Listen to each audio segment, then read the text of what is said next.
Lecture du livre des Actes des Apôtres, chapitre 13, versets 26 à 33. En ces jours-là, Paul vint à Antioche de Pisidie.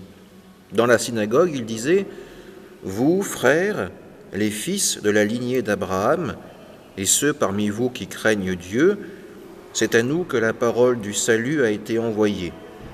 En effet, les habitants de Jérusalem et leurs chefs ont méconnu Jésus, ainsi que les paroles des prophètes qu'on lit chaque sabbat.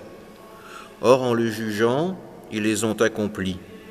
Sans avoir trouvé en lui aucun motif de condamnation à mort, ils ont demandé à Pilate qu'il soit supprimé. Et après avoir accompli tout ce qui était écrit de lui, ils l'ont descendu du bois de la croix et mis au tombeau. Mais Dieu l'a ressuscité d'entre les morts.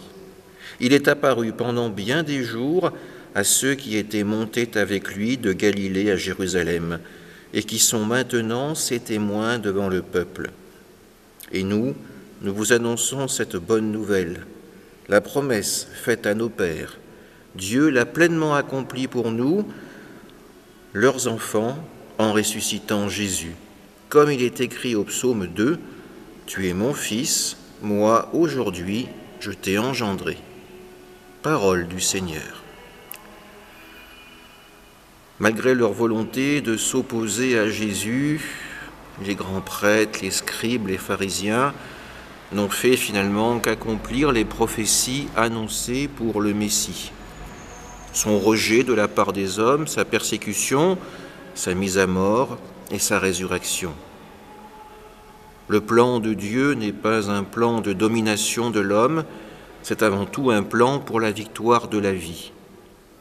Quand nous nous mettons à la suite du Christ, bien souvent nous pouvons être en butte aux mêmes difficultés, voire aux mêmes persécutions que le Sauveur. Pourtant, comme lui, c'est notre confiance en Dieu le Père qui nous motive à continuer ce chemin et à partager sa parole au milieu des hommes. Amen.